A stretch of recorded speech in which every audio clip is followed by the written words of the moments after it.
Lula teve ontem uma grande vitória no Supremo Tribunal Federal.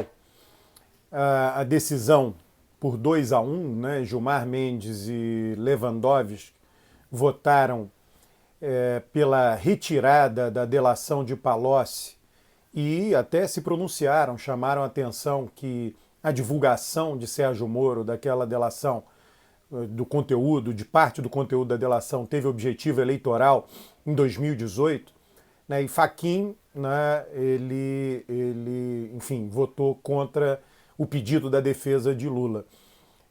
Isso é mais uma vitória de Lula. Ele teve uma importantíssima, que é ter acesso aos dados da Odebrecht que estão depositados na Suíça. Ele passará a ter acesso a isso, né? E muito do que se supõe acerca é que essas informações sejam informações que não o incriminem, né? A defesa sempre tentou. É interessante, a pessoa é condenada, a defesa quer ter acesso às provas que serviram de condenação da pessoa e não tem, né? Isso vem da Santa Inquisição.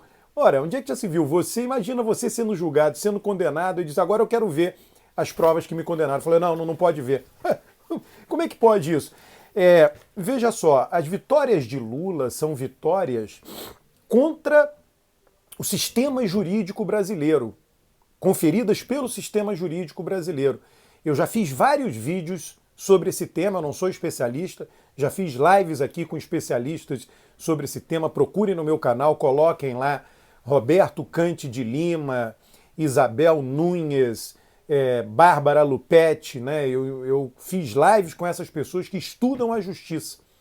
Teve um desses programas de domingo, né, que nós fazemos aqui, que eu faço aqui com meus colegas aqui, o Manhattan Disconnection, nós entrevistamos a Bárbara Lupetti longamente sobre esse tema. A justiça brasileira, o procurador senta do lado do juiz, senta lá no Supremo Tribunal Federal, senta nos tribunais. Quer dizer, então o acusador, ele senta do lado do direito, né, que é um símbolo importante, está na Bíblia, né? Aqueles que estarão salvos ficarão do lado direito do Pai, e os condenados do lado esquerdo do Pai. No Brasil, nós temos até hoje, em várias cidades do Brasil, Rua Direita. A 1º de março, no Rio de Janeiro, o primeiro nome dela era Rua Direita. Em Ouro Preto, uma das principais ruas da cidade é Rua Direita. Não existe Rua Esquerda no Brasil. Tá?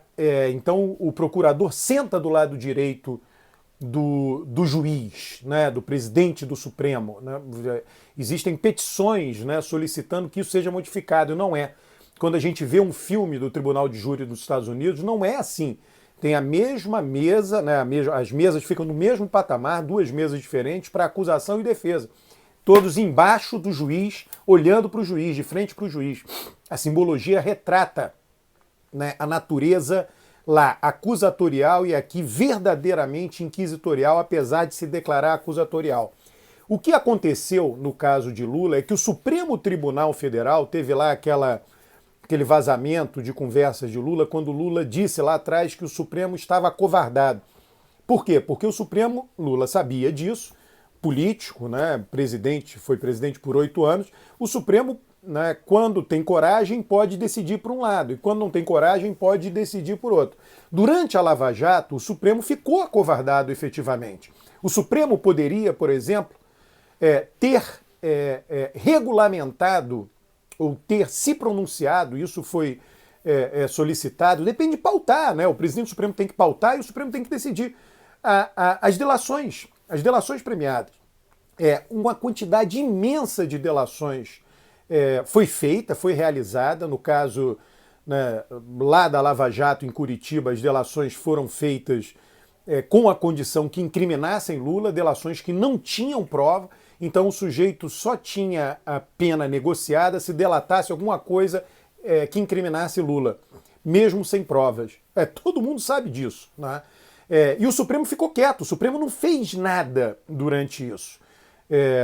Deixou aquilo rolar, né? Decisões de juízes, né? Algo absurdo, né? Quando a gente pensa, porque tem isso, né? Nossos magistrados, eles apertam alguns botões para justificar suas decisões.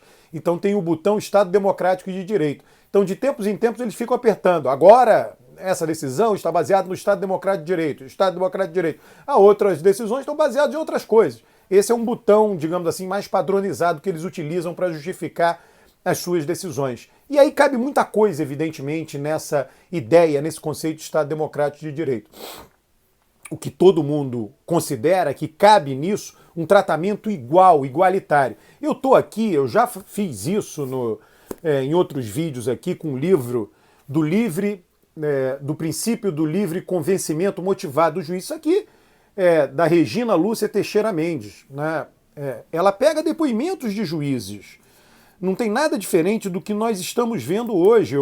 Vale a pena ler aqui de uma maneira muito dinâmica, rapidamente, depoimento de juízes. Foi o que o Sérgio Moro fez. É o que o Supremo fez lá atrás, está fazendo agora. Aqui um juiz, olha, como numa pesquisa científica, né, você não revela, ou você não identifica a fonte, você tem uma fonte, né, mas você não identifica, ela numerou os juízes. Então ela botou aqui J, um número, né? Então esse aqui é o juiz J20, que dá, de novo, a pesquisa dela é sobre isso aqui, o princípio do livre convencimento motivado, que dá uma autonomia brutal ao juiz. Um juiz diz, então, em primeiro lugar, a lei não diz nada, porque a lei é uma ficção. Quem diz o que a lei diz é o juiz. O juiz disse isso, ele acredita nisso. Ele foi treinado para pensar assim. Foi treinado nas faculdades de Direito, na preparação para o concurso, na socialização que ele tem dentro do judiciário. Um outro juiz aqui, o J17, está aqui, ó, sublinhei e marquei, J17. Eu acho que o princípio do livre convencimento tem resquício de poder muito grande. Por exemplo, eu posso, aí ele põe entre aspas, eu posso, num processo que há 10 testemunhas, se uma testemunha especificamente me tocou mais, o depoimento que me pareceu mais convincente em detrimento dos outros, eu posso justificadamente dar mais valor àquele depoimento e eventualmente até condenar uma pessoa.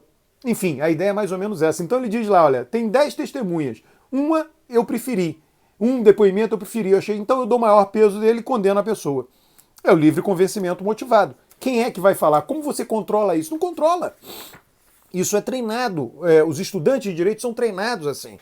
Outra aqui, juiz J3, juiz 3 aqui, né? Depois que decido qual a melhor solução para o caso, vou à lei e ao processo procurar uma fundamentação razoável. Tirando os casos mais óbvios, eu decido primeiro e depois vou buscar a fundamentação para a decisão. Primeiro o juiz decide. Ele está dizendo isso aqui. Primeiro eu decido. O Moro já tinha decidido condenar Lula. Aí depois ele foi buscar a justificação. Inclusive, ele fez coisas que não poderiam ser feitas, mas a justiça decidiu. Decidiu, está decidido. Você recorre a quem? A ninguém. O caso lá do triplex estava em São Paulo, Bancop, aí ele diz que tinha a ver com a Petrobras, aí levou para Curitiba, a justiça autorizou. Aí depois ele disse que não tinha nada a ver. Aqui um outro juiz, olha. Juiz 4, J4. Quando eu faço audiência, eu já sei o que vou decidir. É na audiência que eu tenho contato com os fatos. Ele já sabe o que vai decidir. A audiência praticamente, né, é inútil, né? Então tá aqui, né? Vale a pena você procurar na internet, encomendar, do princípio do livre convencimento motivado. Regina Lúcia Teixeira Mendes, pela editora, uma editora de direito, enfim, Lumen Juris Editora. Tá? Lula, o que condenou Lula foi isto aqui, caiu na mão de um juiz que seguiu o livre... todo mundo no Brasil passa por isso, né? A justiça funciona dessa maneira. Do princípio do livre convencimento motivado. Você vai me perguntar como é que é em outros lugares. Tem muitos lugares que tem consenso. O juiz debate, o juiz é um árbitro. Ele vai olhar as partes e vai dizer, olha, vamos tentar chegar num acordo aqui, por aqui, por aqui, por aqui. Se não der, eu vou decidir. Né? Mas aí ele vai decidir com base em decisões semelhantes de casos semelhantes. Por quê? Porque estabiliza as expectativas. Casos semelhantes tendem a ter decisões semelhantes. Eu comentei no meu blog, fiz um artigo, Rosa Weber manteve presa uma pessoa que roubou 2 frascos de shampoo. Gilmar Mendes liberou uma pessoa da prisão que tinha roubado uma picanha. São casos semelhantes, decisões opostas. Não faz sentido. Eles, né, vamos supor que eu vá lá entrevistar, você vá lá entrevistar Gilmar Mendes e Rosa Weber, virão com as justificativas perfeitas, prontas e acabadas. Mas o espírito da lei é qual? Trata-se de uma bagatela, não tem um princípio capaz de reger como lidar com o roubo de uma bagatela, que inclusive não deveria sequer parar no Supremo Tribunal Federal, desperdício de recursos.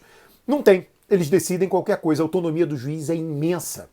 A autonomia de Rosa Weber é imensa, de Gilmar Mendes imensa. Isso em toda a cadeia de decisão do judiciário. Desde a primeira instância, desde a primeira decisão de um juiz recém-concursado, recém-incorporado ao judiciário, até aquele em fim de carreira em tribunais superiores. É assim, né? E ninguém fala. Lula foi a vítima, digamos assim, mais conhecida, mais importante até hoje. Inclusive a elite vem sendo vitimada por esse funcionamento da justiça, esse funcionamento que eu diria imprevisível, anárquico, incompatível com a sociedade moderna que exige previsibilidade. Então, várias decisões, Lula ficou 1 ano e meio preso, baseado em várias decisões de um juiz de primeira instância, tá, que foi corroborado em segunda instância, e agora estão dizendo, não, mas espera aí, tem várias coisas que precisam ser reformadas, isso aqui não estava certo. Né? Ele tem que ter acesso às provas, às supostas provas que levaram à condenação. Né? E aí o que faz? Né? Se chegar, vai ter aí a suspeição de Moro. Aí decide que Moro é suspeito. E aí ficou 1 ano e meio preso. Muita gente no Brasil passa por essa situação. Não são erros simplesmente da justiça. Né? Ela é resultado de uma lógica de funcionamento. Uma lógica de funcionamento que dá muito poder de decisão aos indivíduos, aos juízes. E que qualquer reforma teria que passar, evidentemente, pela legislação e pelo treinamento nas escolas e nas faculdades de direito. Mas Lula venceu. É isso que nós estamos vendo. Um grande abraço, inscreva-se no canal, curta esse vídeo, comente esse vídeo, veja outros vídeos, divulgue o canal para seus amigos. Um forte abraço.